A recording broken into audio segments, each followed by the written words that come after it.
Ito lahat para hindi tayo mahirapan. Para isang pasada lang. So arithmetic muna. Gets na natin yung sa mean ng arithmetic tsaka geometric, no? So series naman tayo. So arithmetic muna. Arithmetic series. So may formula tayo ng arithmetic series, which is a sub n is equals to n over 2 times a sub 1 plus a sub n. Ito gagamitin mo to kapag given yung last term mo. Kapag given yung last term mo, you can use this one.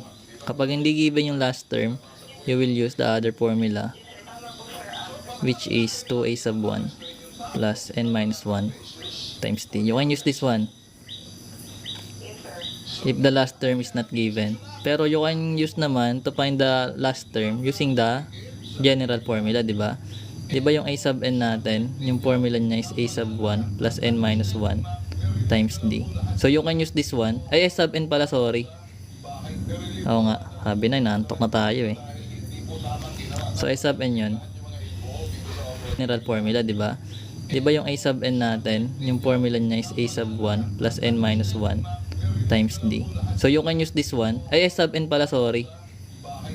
Oo nga, sabi na, inaantok na tayo eh. So a sub n yun. Okay. Di yan sumasabay yung kamay ko sa utak. Anyways, proceed tayo, no? So pwede mo itong, kunyari, hindi given, ayaw mo na itong gamitin na formula.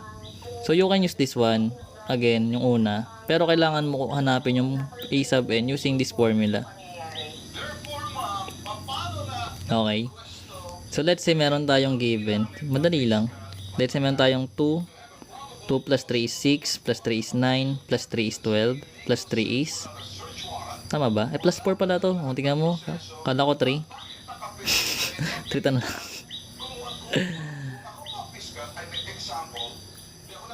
Bakit may tatlong formula? Ito kasi nga, sa last term, kapag katulad nito, ito yung given natin, no? Sige, para maintindihan mo, Riri. Ganito, gawa tayo ng example, na para maintindihan mo. Pakinggan mo, ha? So, ito yung given natin. Meron tayong 3, 6, 9, 12. Meron ba tayong last term? Meron ba tayong last term? Meron tayo last term, which is 12, di ba? Kasi given nga. Dahil series yon, kailangan nating i-add yung mga numbers na given.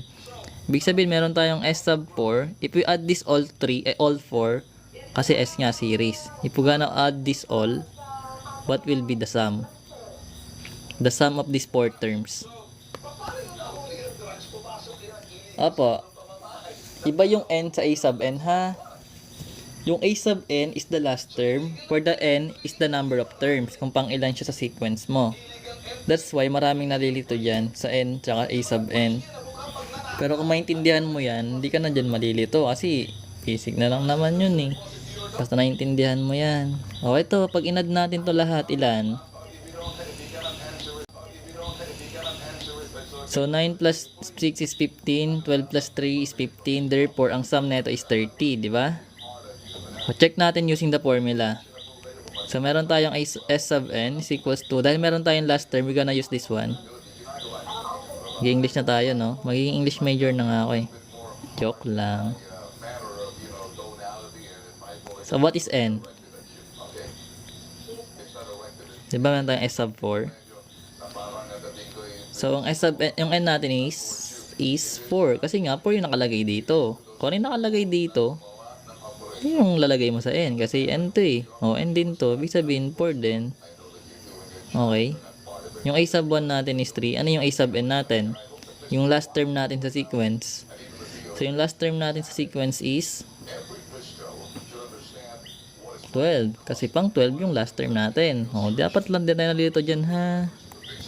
So, magkakaroon tayo ng s sub 4. So, 4 divide 2 is 2. And 3 plus 12 is 15. Therefore, 30 pa rin siya. Same as this one.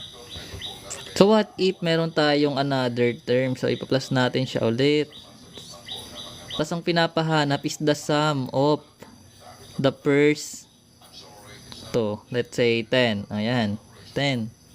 Yung 10 na to. Ibig sabihin, wala tayong last term. Kasi nga, s sub 10. Diba? Pinapahanap, wala tayong pang 10 terms. Pero pwede natin makuha yung 10 terms kung gusto mo kunin yung itong formula.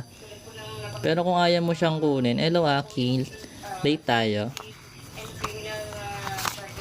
Lock nga, wala ka na, madami nang na-topic. Joke lang, pero marunong ka naman eh. Anyways, kaya mo to. Lock nga, wala ka na, madami nang na-topic. Joke lang, pero marunong ka naman eh. Anyways, kaya mo to. So, anong gagamitin natin? Ito or ito? We can use to find, we can use first the formula, this one, to find the 10th term. Either ways, parehas lang naman yung pwedeng makuha. So, kung sige, hanapin natin yung 10th term. What is a sub 10? Can you compute that? What is a sub 10? Compute nyo yung a sub 10. Tingnan natin kung ano magiging end term natin. Okay na mag-solve. Marunong na kayo. Tinuro ko na eh. Diba? We don't know. Gamitin mo lang tong formula. Use this formula. Yung a sub 1 plus n minus 1 times d. Tapos lalabas na yung a sub 10 mo. Isa palitan mo lang si a sub 1 ng 3. Palitan mo si n ng 10. Palitan mo si d ng 3. Kasi 6 minus 3 is 3, diba? So, gets na yun. Ako na naman. Ako na lagi. Sige. Mentally na lang natin, no? So, 10 minus 1 is 9 times 3 is 27. 27 plus 3 is 30, di ba? So, yung a sub 10 natin is 30. 30 talaga yun kasi skip count mo to eh, di ba? Pag ni-skip count natin to, 3 tapos times 10, 30 naman talaga. At nag-overthink kasi kayo eh. Yan sinasabi natin eh. Naintindihan mo, Jay? Jay, naintindihan mo? Jay. Uy. GG na. Di ba 3 skip counting multiple shop 3? Ibig sabihin yung pang 10 natin doon is 3 times 10 is 30. Pero pwede mong gamitin to para masigurado mo yung buhay-buhay natin. Kaya may shortcut sa geometric sequence. Dalawa po J dito. J times 2.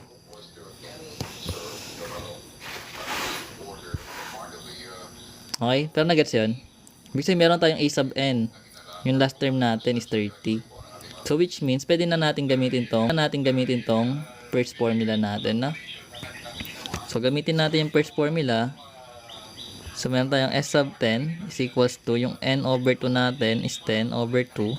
Meron tayong a sub 1 which is 3. Meron tayong last term which is 30. Ito yung last term natin, ha. With that, check natin siya using the two formulas. Yung dalawang formula, na. So magkakaroon tayo ng 5 times 60. 33. Sabi na may brain is not braining eh. So magkakaroon tayo ng 15 carry 1 165 as the sum of the first 10. Diba? Tama ba? 165, yun. So try natin yung another formula. The other one. Kung tinatamad ka mag-compute ng last term mo, ito gagamitin mo. Pero kung mas madali kasi pag kinumpute mo na yung last term, simple na lang yung formula, di ba? Anyways, kung tinatamad ka, di yung solve ka ng mahaba. Mas tatamarin ka. Kasi mas mahaba yung solution. S sub 10 is equals to 10 over 2 pa rin. Tapos yung 2, yung a sub 1 natin is 3 plus yung n natin is 10 minus 1 times yung common difference which is 3. So ganun pa rin, na. So magkakaroon ka lang 10 over 2 which is 5. Tapos 3 times 2 or 2 times 3 is 6 plus 10 minus 1 is 9 times 3 is 27. Ay, 20 tama. 27 is equals to 5 times magkakaroon ka ng 33 which is 165. Either ways, you can use any formula you want. Oo nga, kasi nga parehas sila formula. Dalawa nga yung formula ng arithmetic. Kapag given yung a sub n, ito ka na. Papahirapan yung sarili mo.